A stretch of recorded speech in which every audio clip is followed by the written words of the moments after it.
siapkan hatiku Tuhan untuk dengar firman-Mu. Ku siapkan hatiku Tuhan untuk dengar firman-Mu. Shalom Family Bible Reading Journey. Puji Tuhan, kita berjumpa lagi pada kesempatan ini untuk membaca firman Tuhan bersama-sama. Sebelumnya marilah kita berdoa. Bapa Surgawi, kami bersyukur buat setiap kebaikan yang kami nikmati setiap waktu. Bersyukur juga buat kesempatan malam ini kami dapat bersama-sama melalui YouTube channel ini membaca firman Tuhan. Kami meminta Tuhan beri kami hikmat dan pengertian sehingga kami memahami firman-Mu dan dapat menerapkan kebenaran-Mu di dalam kehidupan kami. Terima kasih banyak Tuhan Yesus, kami mengucap syukur. Amin. Mari kita siapkan Alkitab dan kita baca di 1 Samuel 10 ayat 1 sampai 16. Demikian firman Tuhan. Lalu Samuel mengambil buli-buli berisi minyak, dituangnyalah ke atas kepala Saul, diciumnyalah dia sambil berkata, "Bukankah Tuhan telah mengurapi engkau menjadi raja atas umatnya Israel? Engkau akan memegang tampuk pemerintahan atas umat Tuhan, dan engkau akan menyelamatkannya dari tangan musuh-musuh di sekitarnya. Inilah tanda bagimu bahwa Tuhan telah mengurapi engkau menjadi raja atas miliknya sendiri. Apabila engkau pergi pada hari ini meninggalkan aku, maka engkau akan bertemu dengan 2 orang laki-laki di dekat kubur Rahel, di daerah Benyamin di Zelzah. Mereka akan berkata kepadamu, keledai-keledai yang engkau cari itu telah ditemukan, dan ayahmu tidak memikirkan keledai-keledai itu lagi, tetapi ia khawatir mengenai kamu. Katanya, apakah yang akan kuperbuat untuk anakku itu? Dari sana engkau akan terus berjalan lagi dan sampai ke pohon tarbanting Tabor. Maka di sana engkau akan ditemui oleh 3 orang laki-laki yang naik menghadap Allah di Betel. Seorang membawa 3 ekor anak kambing, seorang membawa 3 ketul roti, dan yang lain lagi sebuyung anggur. Mereka akan memberi salam kepadamu dan memberikan kepadamu 2 ketul roti yang akan kau terima dari mereka. Sesudah itu engkau akan sampai ke Gibea Allah, tempat kedudukan pasukan orang Filistin.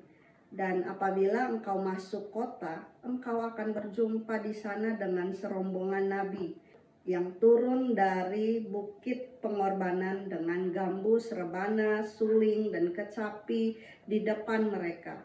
Mereka sendiri akan kepenuhan seperti nabi. Maka roh Tuhan akan turun atasmu.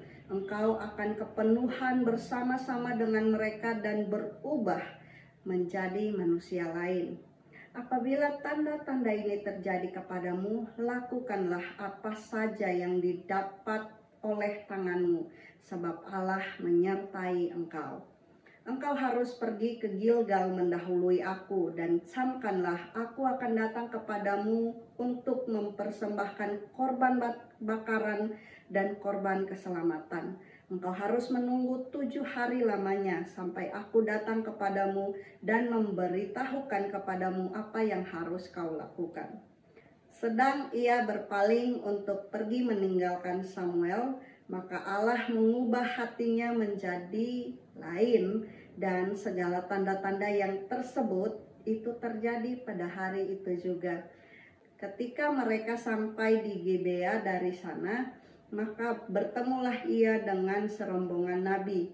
Roh Allah berkuasa atasnya, dan Saul turut kepenuhan seperti nabi di tengah-tengah mereka. Dan semua orang yang mengenalnya dari dahulu melihat dengan heran bahwa ia bernubuat bersama-sama dengan nabi-nabi itu. Lalu berkatalah orang banyak yang satu kepada yang lain, "Apakah gerangan yang terjadi dengan anak Kis itu? Apa Saul juga termasuk golongan nabi?" Lalu seorang dari tempat itu menjawab, Siapakah bapak mereka? Itulah sebabnya menjadi peribahasa, apa Saul juga termasuk golongan nabi? Setelah habis ia kepenuhan seperti nabi, pulanglah ia, dan paman Saul berkata kepadanya dan bujangnya, "Dari mana kamu?" Jawabnya, "Mencari keledai-keledai itu, tetapi ketika tidak terlihat, maka kami pergi kepada Samuel." Kemudian paman Saul itu berkata, "Coba ceritakan kepadaku apa yang dikatakan Samuel kepada kamu." Kata Saul kepada pamannya itu, "Terus saja diberitahukannya kepada kami bahwa keledai-keledai itu telah ditemukan, tetapi perihal menjadi raja telah dikatakan Samuel kepadanya, tidak diceritakan kepadanya." Demikian bunyi firman Tuhan. Kiranya firman ini menguatkan kita dan menjadi rema dalam hidup kita. Mari kita berdoa. Bapa Surgawi, kami bersyukur atas setiap rencanamu dalam hidup kami. Kami nggak tahu apa yang terjadi di masa depan. Atas setiap rencana Tuhan, kami yakin itu yang terbaik. Dan kami mau terima setiap hal yang Tuhan izinkan terjadi hari ini. Kami mengucap syukur di dalam nama Tuhan Yesus. Amin. Terima kasih, Tuhan berkati. Firman-Mu, pelita bagi kakiku,